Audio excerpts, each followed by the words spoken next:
जय श्री कृष्ण। श्री कृष्ण वाणी। परिवर्तन संसार का नियम है, ये तो आप सबने सुना होगा। हम सब समय के साथ परिवर्तित होने का दम भरते हैं और आर्थिक रूप से संपन्न भी हो जाते हैं, परंतु क्या वास्तव में यही परिवर्तन है? नहीं। घर में, जीवन शैली में, खान पान में परिवर्तन अस्थायी है। कुछ महत्वपूर्ण है तो सोच का परिवर्तन। समय के साथ अपनी सोच को भी बदले। जिस प्रकार केवल वस्त्र बदल लेना स्नान नहीं माना जाता, उसी प्रकार दिखावे का परिवर्तन समाज को शुद्ध नहीं करता। शुद्धि के लिए आवश्यक है मन का परिवर्तन, क्योंकि जो गतिमान है वही मनुष्य है। जो स्थिर हो गया है वो पाषाण है, और जो समय के साथ अपनी सोच न बदले वो शमशान है, और शमशान अंत होता है, प्रारंभ नहीं। एक वृक्ष को काटने के लिए कुल्हाड़ी की लगभग 100 मार लगती है। अंतिम प्रहार उसे अवश्य गिरा देता है, तो क्या पहला प्रहार नहीं? पहला प्रहार ने चिन्ह बनाया और दूसरे प्रहार ने उसे और गहरा कर दिया, और इसी प्रकार हर प्रहार उस वृक्ष के तने को इतना दुर्बल बना देता है कि अंतिम प्रहार वृक्ष को धराशायी कर देता है। इसीलिए यदि आपका पहला प्रहार असफल हो जाए तो स्वयं को असफल मत समझो, प्रहार करते जाओ, अर्थात सफलता के लिए फल की कामना ना करें। हमें अपना कर्म करते रहना चाहिए। स्वर्ण को भी कुंदन बनने के लिए ताप सहना पड़ता है। हीरे को भी चमक पाने के लिए स्वयं को घिसना पड़ता है। इसीलिए यदि सफलता की चमक चाहिए तो परिश्रम करना पड़ेगा और कठिनाइयों का ताप सहना पड़ेगा। जन्म से लेकर जीवन पूर्ण होने तक हम आगे बढ़ने का स्वप्न देखते हैं, नए नए लक्ष्य पाने का प्रयास करते हैं, परंतु जीवन में सदैव आगे बढ़ना भी ठीक नहीं होता। सीधे जाने का मार्ग कभी कभी उल्टी सीख से ही आता है। कभी कभी आगे बढ़ने से अधिक आवश्यक हो जाता है रुक जाना, स्वयं पर विराम लगाना। अच्छा स्वास्थ्य पाने के लिए भोजन करने से अधिक महत्वपूर्ण होता है कि आप कब भोजन करना रोक देते हैं। अच्छा संबंध बने उसके लिए आवश्यक होता है कि आप कब अधिक हस्तक्षेप करना रोक देते हैं, और नाश से बचने के लिए आवश्यक है कि आप कब अपने पग को रोक लेते हैं। तो आगे बढ़ने के विज्ञान में कब रुकना है, ये ज्ञान बहुत ही आवश्यक है, क्योंकि कभी कभी विनाश की गर्त हमसे केवल एक पग आगे होती है, और उससे हमें बचा सकते हैं हमारे रुके हुए पग। पुरुष रोता नहीं है, पर जब वह रोता है तो रोम रोम से रोता है। उसकी व्यथा पत्थर में दरार कर सकती है। हारे हुए की सलाह, जीते हुए का तजुर्बा और आत्मा की आवाज़ इंसान को कभी हारने नहीं देती। कामयाबी के दरवाजे सिर्फ उन्हीं के लिए खुलते हैं जिनमें उसे खटखटाने की ताकत हो। कुछ चीज़ें अकड़ की वजह से नहीं, बल्कि आत्मसम्मान के लिए छोड़नी पड़ती है। दूसरों की बुराइयां ढूंढने से कोई लाभ नहीं, क्योंकि अगर आप दूसरों की बुराइयां ढूंढोगे तो उनकी अच्छाई आपको कभी दिखाई ही नहीं देगी। नशा दौलत का नहीं, कामयाबी का हो, और जिद मोहब्बत की नहीं, मंजिल पाने की हो, तो इंसान जीवन में कभी नहीं हारता। आप सोचते हैं कि सारे दुख दूर होने के बाद ही आपका मन प्रसन्न होगा। यह सिर्फ आपके मन का एक भ्रम है। आप अपना मन प्रसन्न रखें, सारे दुख अपने आप ही दूर हो जाएंगे। पुरुष रोता नहीं है, पर जब वह रोता है तो रोम रोम से रोता है। उसकी व्यथा पत्थर में दरार कर सकती है। हारे हुए की सलाह, जीते हुए का तजुर्बा और आत्मा की आवाज़ इंसान को कभी हारने नहीं देती। कामयाबी के दरवाजे सिर्फ उन्हीं के लिए खुलते हैं जिनमें उसे खटखटाने की ताकत हो। कुछ चीज़ें अकड़ की वजह से नहीं बल्कि आत्मसम्मान के लिए छोड़नी पड़ती है। दूसरों की बुराइयां ढूंढने से कोई लाभ नहीं, क्योंकि अगर आप दूसरों की बुराइयां ढूंढोगे तो उनकी अच्छाई आपको कभी दिखाई ही नहीं देगी। नशा दौलत का नहीं कामयाबी का हो और जिद मोहब्बत की नहीं मंजिल पाने की हो तो इंसान जीवन में कभी नहीं हारता। आप सोचते हैं कि सारे दुख दूर होने के बाद ही आपका मन प्रसन्न होगा। यह सिर्फ आपके मन का एक भ्रम है। आप अपना मन प्रसन्न रखें, सारे दुख अपने आप ही दूर हो जाएंगे। जिंदगी की सबसे अच्छी दवा है जिम्मेदारियाँ। एक बार पी लीजिए साहब, जिंदगी भर थकने नहीं देगी। अक्सर घमंड से भी कभी कभी रिश्ते खत्म हो जाते हैं। हर बार कसूर गलतियों का नहीं होता। फूल कितना भी सुंदर हो, तारीफ खुशबू से ही होती है। जब आपके खास लोग दूर होने लगे तो समझ लीजिए आपसे उनका मतलब निकल गया है।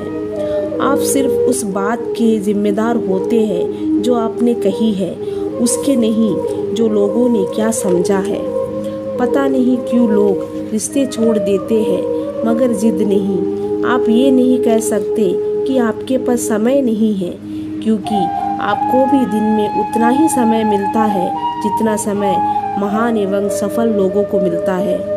उस व्यक्ति की शक्ति का कोई मुकाबला नहीं कर सकता जिसके पास सहन शक्ति है। मुझे तेरी हाथों की लकीरों पर नहीं बल्कि हाथ की लकीरों को बनाने वाले पर भरोसा है। समय कब रंग बदलता है यह कोई नहीं जानता, क्योंकि प्रभु श्री राम को जिस रात राज्य मिलने वाला था सुबह वनवास मिल गया। उन लोगों के सामने हमेशा खुश रहो जो आपको पसंद नहीं करते, क्योंकि आपकी खुशी उन्हें चैन से जीने नहीं देगी। अच्छी सूरत से ज़्यादा मायने रखता है आपका अच्छा स्वभाव। सूरत तो उम्र के साथ बदल जाती है, लेकिन अच्छा स्वभाव आपको ज़िंदगी भर साथ देगा। अपनी मंजिल का रास्ता दूसरों से पूछोगे तो भटक जाओगे, क्योंकि आपकी मंजिल की अहमियत जितना आप जानते हो उतना कोई और नहीं जान सकता। दिल साफ होगा तो हर गुनाह माफ़ होगा। हिसाब तुम्हारी कमाई का नहीं तुम्हारे कर्मों का होगा। एक नियम रखो, सीधा बोलो, सच बोलो और मुंह पर बोलो। जो अपने होंगे वह समझ जाएंगे और जो दूसरों के होंगे वह दूर हो जाएंगे। लोग कहते हैं जिंदगी मिली है अपने हिसाब से जीने के लिए, लेकिन वही लोग सुबह होते ही किसी और के हिसाब से जीने चले जाते हैं। किसी की निंदा करने से यह पता चलता है कि आपका चरित्र कैसा है, ना कि उस व्यक्ति का आचरण। सही दिशा का ज्ञान ना होना तो उगता सूरज भी डूबता हुआ प्रतीत होता है। जिंदगी में सफल वही हो पाता है जो टूटे को बनाना और रूठे को मनाना जानता है। इंसान अपने जीवन में दो जगह से हार जाता है, एक प्यार से और दूसरा परिवार से। कोई आपको ना समझे तो चिंता करने की ज़रूरत नहीं है, क्योंकि अच्छे लोग सबके समझ में नहीं आते। ज़िंदगी मीठी बनाने के लिए अक्सर सही वक्त पर कड़वी घूंट पीनी ज़रूरी होती है। रास्ता सही होना चाहिए, क्योंकि कभी कभी मंजिल रास्तों में भी मिल जाती है। जो इंसान सबकी खुशी चाहता है, सबके बारे में अच्छा सोचता है और सबकी परवाह करता है, पता नहीं क्यों वो इंसान जिंदगी में हमेशा अकेला रह जाता है। आज तुम्हारे जीवन में कितनी मुसीबतें हैं, इससे कोई फर्क नहीं पड़ता। फर्क तो बस इस बात से पड़ता है कि तुम उसका सामना कैसे करते हो। इंसान को खुद की नज़र में अच्छा होना चाहिए, क्योंकि दुनिया तो भगवान से भी दुखी है। ज़िंदगी भी उन्हीं के लिए खूबसूरत होती है जिन्हें अपने दुख और दर्द का सामना करना आता हो। किसी के बुरे वक्त में उसका हाथ पकड़ो, उसे सहारा दो, हिम्मत दो, क्योंकि बुरा वक्त थोड़े समय में चला जाएगा, लेकिन वो आपको दुआ जिंदगी भर देता रहेगा। दूसरों की बुराइयां ना करना, अच्छी संगत में रहना और लगातार प्रयास करते रहना ही सफलता का मूल मंत्र है। ताकत अपने शब्दों में डालो, आवाज़ में नहीं, क्योंकि फसल बारिश से उगती है, बाढ़ से नहीं। मैदान में हारा हुआ इंसान फिर से जीत सकता है, लेकिन मन से हारा हुआ इंसान कभी नहीं जीत सकता। जिनके चेहरे पर तुम हंसी ना ला सको, उनकी आंखों में आंसू लाने का भी तुम्हें कोई हक नहीं। मिट्टी का गीलापन जिस तरह पेड़ और जड़ों को पकड़ कर रखता है, ठीक उसी तरह शब्दों का मीठापन मनुष्य के रिश्ते को पकड़ कर रखता है। एक बात हमेशा याद रखना, अगर शराब की दुकान पर बैठकर दूध भी पियोगे तो तुम्हें शराबी का ही दर्जा मिलेगा, और किसी मंदिर में बैठकर पानी भी पियोगे तो तुम्हें एक संत का दर्जा दिया जाएगा। इसीलिए आप किसके साथ उठते बैठते हो, यह बहुत मायने रखता है। जिसके पास तुम्हारे लिए वक्त ना हो, उसको कभी परेशान मत करना, क्योंकि वो अपनी दुनिया में व्यस्त है और इस दुनिया में उन्हें तुम्हारी कोई ज़रूरत नहीं है। समय कभी नहीं रुकता, आज यदि बुरा चल रहा है तो कल अवश्य अच्छा आएगा। आप केवल निस्वार्थ भाव से कर्म कीजिए और वही आपके हाथ में है। एक बात हमेशा याद रखना, किसी के सामने गिड़गिड़ाने से ना मोहब्बत मिलती है ना इज्जत, इसीलिए अपने स्वाभिमान को जिंदा रखो। जीवन में कभी किसी से अपनी तुलना मत करना, आप जैसे हो सर्वश्रेष्ठ हो। कभी अपनी तारीफ खुद भी कर लिया करो, क्योंकि बुराई करने के लिए रिश्तेदार जो बैठे हैं। जो मनुष्य किसी अच्छे काम में लगा हुआ होता है, आने वाले समय में उसका अंत कभी भी बुरा नहीं होता। जहाँ दूसरों को समझना मुश्किल हो जाए, वहाँ खुद को समझ लेना ही बेहतर है। स्त्री, पुरुषों ने जिसे नाम दिया स्त्रियाँ, क्यों दिया, किसने दिया, किसी को ज्ञात नहीं। मानना ये है कि पुरुष सोचते हैं कि स्त्रियाँ सोचती कुछ है, कहती कुछ है और करती कुछ और ही है, परंतु क्या यही सत्य है? वास्तविकता ये है कि स्त्रियाँ वो चरित्रहीन पुरुष है और कोई नहीं। वो पुरुष जो स्त्रियों से कहते हैं कि आप माता हो, आप देवी हो, आप बहन हो, और सोचते क्या है? सोचते हैं स्त्री हमारी पाँव की धूल है और कुछ नहीं। और करते क्या है? उनके सर पर, उनके केशों पर चूड़ामणि लगाकर सोचते हैं कि वो उनकी चरणों की धूल है।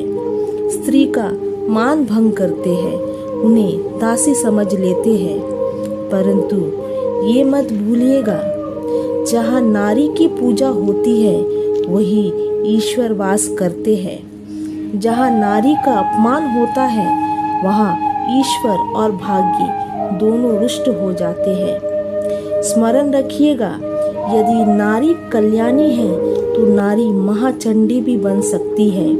यदि नारी माता बन के जन्म ले सकती है तो नारी मृत्यु बन के विनाश भी कर सकती है। जहाँ नारी का अपमान होगा वहाँ महान भारत भी महाभारत की ओर जा सकता है, और यदि नारी का अपमान हुआ अर्थात आपका विनाश आपके निकट आ रहा है। सारे संसार के दुखों की गिनती कीजिए, स्पष्ट दिखाई देगा कि पुरुषों की तुलना में स्त्रियां कहीं अधिक दुख भोगती है। ये किस प्रकार की समाज की रचना की है हमने, जहाँ मनुष्य जाति का आधा भाग दूसरे आधे भाग को निरंतर कुचलता रहता है। पर वहीं कुचली हुई स्त्रियां मनुष्य के समग्र भविष्य को जन्म देती है। नए वृक्ष को जन्म देने वाले बीज के आसपास ईश्वर ने फूलों की पंखुड़ियां निर्मित की है, उसे रंग और सुगंध से भर दिया है। जहाँ भविष्य का जन्म होता है वहाँ तो केवल सुंदरता, केवल सुख, संतोष और सम्मान होना आवश्यक नहीं।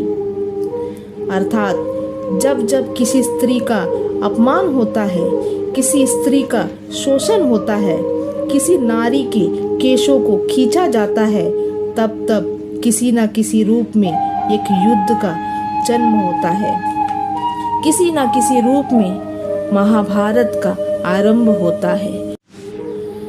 जय श्री कृष्णा। श्री कृष्ण वाणी। इस संसार में सबसे बड़ा पाप क्या है? कोई कहेगा असत्य, कोई कहेगा छल, तो कोई कहेगा लालच। नहीं, संसार में सबसे बड़ा पाप है नारी का असम्मान, नारी का मान भंग करना, क्योंकि यह अपराध केवल नारी के शरीर को ही नहीं, उसके मन और उसकी आत्मा पर भी प्रहार करती है। फिर प्रश्न ये उठता है कि जिसने भी ये अपराध किया है उसे दंड क्या दिया जाएगा? फिर कोई कहता है शारीरिक पीड़ा, कोई कहता है मृत्युदंड, किंतु इस अपराध का दंड निश्चित करने से पूर्व क्या ये जानना महत्वपूर्ण नहीं है कि अपराधी है कौन? अब आप ये कहेंगे कि सरल सी बात है, वही पुरुष जिसने स्त्री का मान भंग किया, किंतु क्या ये पूर्णतः सत्य है? क्या स्वयं की अपमान के लिए, स्वयं की सम्मान को खोने के लिए कभी कभी नारी स्वयं उत्तरदायी नहीं हो सकती? सोच के देखिए। सम्मान खोने से बचने के लिए पहले सम्मान की सीमा पर दृष्टि रखना आवश्यक है। रावण सीता का हरण इसलिए कर पाया क्योंकि सीता ने भोलेपन के कारण रावण का उस सीमा को लांघना सरल कर दिया, किंतु अशोक वाटिका में उसी सीता को रावण छू तक नहीं पाया, क्योंकि उसने रावण और उसके मध्य में तिनके की एक छोटी सी दीवार बना ली थी। इसलिए जीवन में ना कहना सीखिए। यदि कोई आपके सम्मान की सीमा को पार करने का प्रयास करे तो उसे वही रोकना सीखिए। आपके ऊपर उठे पहले हाथ को, पहले कटाक्ष को वही रोक देना सीखिए। फिर किसी पुरुष में साहस नहीं कि वो पुनः आपका अपमान करने का प्रयास भी कर सके, क्योंकि नारी जननी है, आराध्य है। राधे राधे।